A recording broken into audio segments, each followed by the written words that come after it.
Important बात यह है कि जिस बात पर अभी रविशंकर प्रसाद ने प्रेस कॉन्फ्रेंस की है, मायावती ने भी उसी पर हमला किया है।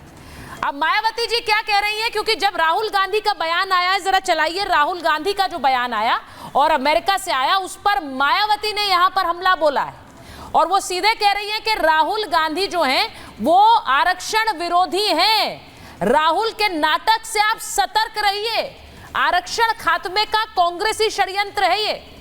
वो ये भी कह रही हैं कि आरक्षण और संविधान बचाने का सिर्फ नाटक करते हैं, कांग्रेस की आरक्षण विरोधी सोच है। मैं फिर बता रही हूं आपको, ये इसलिए कह रही है क्योंकि राहुल गांधी ने अमेरिका में एक बयान दिया है और आरक्षण के बारे में उनसे सवाल पूछा गया था। कॉन्टेक्स्ट की बात नहीं है अजीज खान साहब, कॉन्टेक्स्ट यही था। सवाल उनसे पूछा गया कि आप इस आरक्षण व्यवस्था के बारे में क्या सोचते हैं, और उन्होंने उसका सीधा जवाब दिया कि जब परिस्थितियां होंगी तो हम इस आरक्षण को हटाने के बारे में विचार करेंगे। अगर ये बयान अजीज खान साहब, अनंत विजय जी, अजय आलोक जी, अगर ऐसा कोई बयान बीजेपी का शीर्ष नेता दे देता, अनंत विजय जी, अगर बीजेपी का कोई शीर्ष नेता दे देता तो आज क्या परिस्थितियां होती इस देश में? तो अभी अचानक से पूरे देश में संविधान के प्रतियों की बिक्री बढ़ गई और आपके पैनल में जितने INDI गठबंधन के लोग बैठे सब वो लाल किताब हिला रहे होते कि भारतीय जनता पार्टी के नेता ने संविधान को भी खत्म कर दिया और आरक्षण को भी खत्म करने जा रहे हैं। देखिए, ये राहुल गांधी ने आरक्षण पर बोला है, ये उनकी पार्टी की और उनके परिवार की विरासत रही है।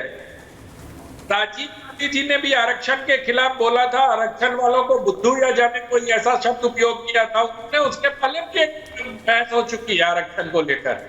तो आरक्षण को लेकर भारतीय जनता पार्टी पर कितने आरोप ये लोग लगाते हैं या भारतीय जनता सहयोग लगाते हैं, खुद का दामन उतना साफ है या नहीं, इनको आत्महत्या करने की आवश्यकता है। कि जहां भी इनको मौका मिलता है, जहां भी इनको अवसर मिलता है, ये आरक्षण के विरुद्ध में बात करते हैं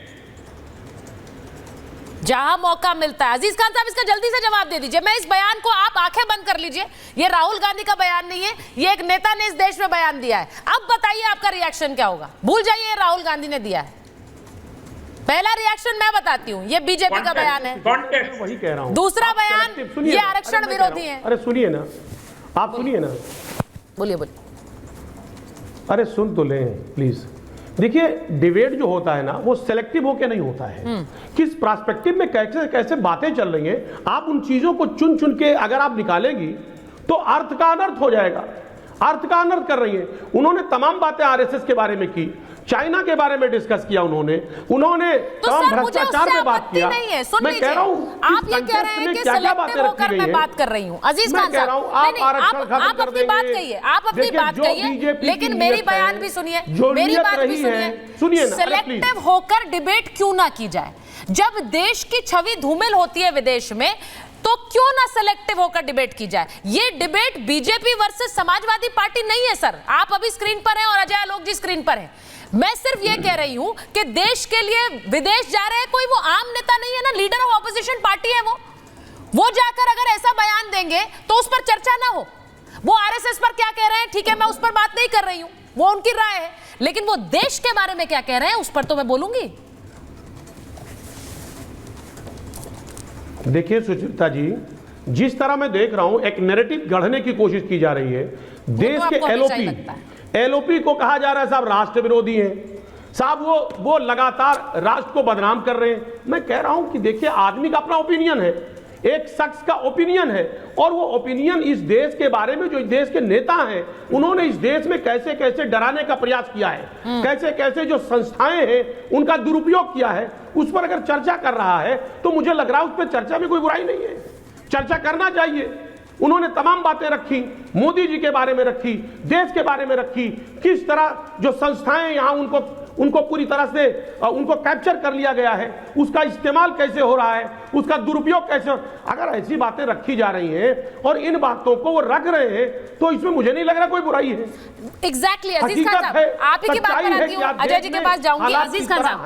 अजीज खान साहब, अगर वो ये बातें रख रहे हैं, अगर उन्हें इस देश की व्यवस्था में कुछ गड़बड़ लगती है, तो उन बातों पर मैं यहां पर इस वक्त कुछ सिलेक्टिव टॉपिक्स पर चर्चा कर रही हूं, इसीलिए कर रही हूं क्योंकि उनसे कई सवाल उठते हैं जब वो ये कहेंगे विदेश में जाकर कि सिखों को यहां पर कड़ा पहनने की, पगड़ी पहनने के लिए एक लड़ाई लड़नी पड़ती है, ये सभी धर्मों पर लागू होता है, तो क्या ये देश के बारे में एक तस्वीर नहीं प्रेजेंट कर रहा जो खराब करता है हमारे देश की छवि? हमारा देश ऐसा है क्या अजीज खान साहब? आप जहां रहते हैं वहां पर सिख लड़ाई लड़ रहे हैं पगड़ी पहनने के लिए? बता दीजिए पहले, आप बताइए मुझे 5 सिख बताइए जो लड़ाई लड़ रहा है, पगड़ी नहीं पहन पा रहे इस देश में। आप इधर सुनिए ना, मैं अरे सुनिए ना, अरे एक बात सुन लीजिए। आप कह रहे विदेश में जाके बोलते हैं, आज आप देख रहे हैं कि किस तरह सोशल मीडिया से लेके तमाम मीडिया किस तरह एक्टिव है। वो विदेश में बोला जाए या वो देश में बोला जाए, चीजें निकल के आती, पूरी दुनिया में चीजें फैलती हैं। वो विदेश में अरे तो ये यहाँ ये सत्य कैसे है अजीज खान साहब? द डिबेट इज दिस, ये सत्य है क्या? ये सत्य है? प्रचार में जाते हैं किस किस तरह का भाषा इस्तेमाल करते हैं? अजीज खान साहब, मैंने आपसे कहा 5 बता दीजिए। आप, मैं तो नहीं जानती हूँ 5 सिख ऐसे हैं जो पगड़ी पहनने के लिए लड़ाई लड़ रहे हैं, आप बता दीजिए। और मैं बोलूंगी कि राहुल गांधी नहीं, राहुल गांधी ने बिल्कुल सही कहा। 5 सिख बता दीजिए। आप क्या बात कर रहे हैं आप? अजय आलोक जी ये कह रहे हैं सोशल मीडिया का जमाना, चीजें तो वैसे ही चली जाती है, अगर वो यहाँ भी बोलते बोल क्या रहे हैं उस पर डिबेट है। अजय जी, सबसे पहले तो अजीज भाई सबसे पहले, हाँ अजीज भाई को सबसे पहले ये बताना चाहूँगा, डिबेट हम लोग कर रहे हैं अजीज भाई। राहुल गांधी वहाँ डिबेट नहीं कर रहे थे, वो सवालों के जवाब दे रहे थे। और चूंकि ये स्पॉन्सर्ड प्रोग्राम था तो सवाल भी प्रीफिक्स थे और आंसर भी सोचा हुआ था। सिखों का कंटेक्स्ट तब आता है जब वो बीच भीड़ में से एक लड़के को उठाते हैं, कहते हैं तुम्हारा नाम क्या है? लड़का कहता है हरविंदर सिंह। तब उस पे कहते हैं कि देश में ऐसी परिस्थिति हो गई है कि हरविंदर सिंह कैनॉट वियर कड़ा, ही कैनॉट वियर टर्बन। ना वो कड़े पहन सकता है ना टर्बन पहन सकता है। मैं पटना से हूं। Yes. ऐसा कहीं होता है क्या? सिखों को कड़ा टर्बन पहनने से रोक लेंगे? ऐसा सिचुएशन सिर्फ एक बार आया था 1984 के बाद, जब 1984 से लेके 90 तक सिख परिवार डरता था अपने बच्चे को पगड़ी करवाने में। माएँ पगड़ी केश कटवा लेती थी, लोग अपनी आइडेंटिटी छिपाते थे। ये देश में एक ही बार हुआ है 84 में, और वो व्यक्ति सिख पे ध्यान दे रहा है। और तीसरी बात मैं यहाँ पे सबको कहूँगा, देश में प्रधानमंत्री या सरकार की पॉलिसी क्रिटिसाइज करना आपका हक है, आप उस पक्ष में हैं। लेकिन जब आप विदेश में जाते हैं, वो भी लीडर ऑफ ऑपोजिशन की हैसियत से, जरा मैं बात कर लूं थोड़ी, बोल रहे हैं वो देश का प्रधानमंत्री, थोड़ा मैं ऐड कर लेता हूं। देश का प्रधानमंत्री का अपमान करना मतलब देश का अपमान होता है, इतना याद होना चाहिए। अगर इसके लिए माफी मांगे, अजय आलोक जी, निर्लज हैं, अजय आलोक जी जा रहे हैं, कोई माफी नहीं मांगेंगे, लेकिन उनको डिफेंड मत कर लूं। मैं ऐड कर लेता हूं। किशोर जी बोलना चाह रहे थे, किशोर जी बोलिए। हाँ मैं ऐड कर रहा हूं जरा। हाँ अभी मैं बता रहा हूं कि भारत में आज की परिस्थिति में किसी भी संप्रदाय को उनकी प्रेयर करने के लिए कोई रोकथाम नहीं है। यस। और प्रार्थना पद्धति से वो करे, लेकिन सभी सनातन और हिंदू संस्कृति के अंग है। लेकिन भारत में जो परिस्थितियां हैं, किसान की, बेरोजगारी की और ग्रामीण अर्थव्यवस्था की, उस पर अगर विपक्ष का नेता बोले और वो सत्य बोले तो अजय आलोक इसमें लेके बोला कहाँ है किशोर जी? किशोर जी बोला कहाँ उसपे? किशोर जी उसपे बोला ही नहीं ना, उसपे बोला ही नहीं। किसानों के बारे में बोला ना, किसानों बोला के ही बारे नहीं में बोला। वो तो इंडिया का ए वाला फुल फॉर्म भी भूल गए। अरे एक बात बोलूं, उन्होंने क्या बोला था? एसोसिएशन, उन्होंने कह दिया अलायंस।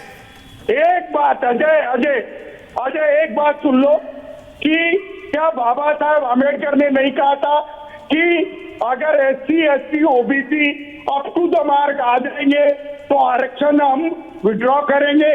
उन्होंने तो लेजिस्लेटिव आरक्षण के लिए क्या नरेंद्र मोदी जी ने ये नहीं कहा था? क्या नरेंद्र मोदी जी ने ये नहीं कहा था कि अब बाबा साहब भी आ जाएंगे तो आरक्षण नहीं हटा सकते? और ये गलत बात की ना, मोदी जी तो बायोलॉजिकल, क्या नरेंद्र मोदी ने ये नहीं कहा था? बारे में मैं क्या बोलूंगा? अरे वो बायोलॉजिकल नहीं है। हाँ एक मिनट नहीं बोल, ये पक्का, ये राहुल गांधी आपके लिए पक्का बायोलॉजिकल है। प्रभु के बारे में नहीं बोल सकता मैं।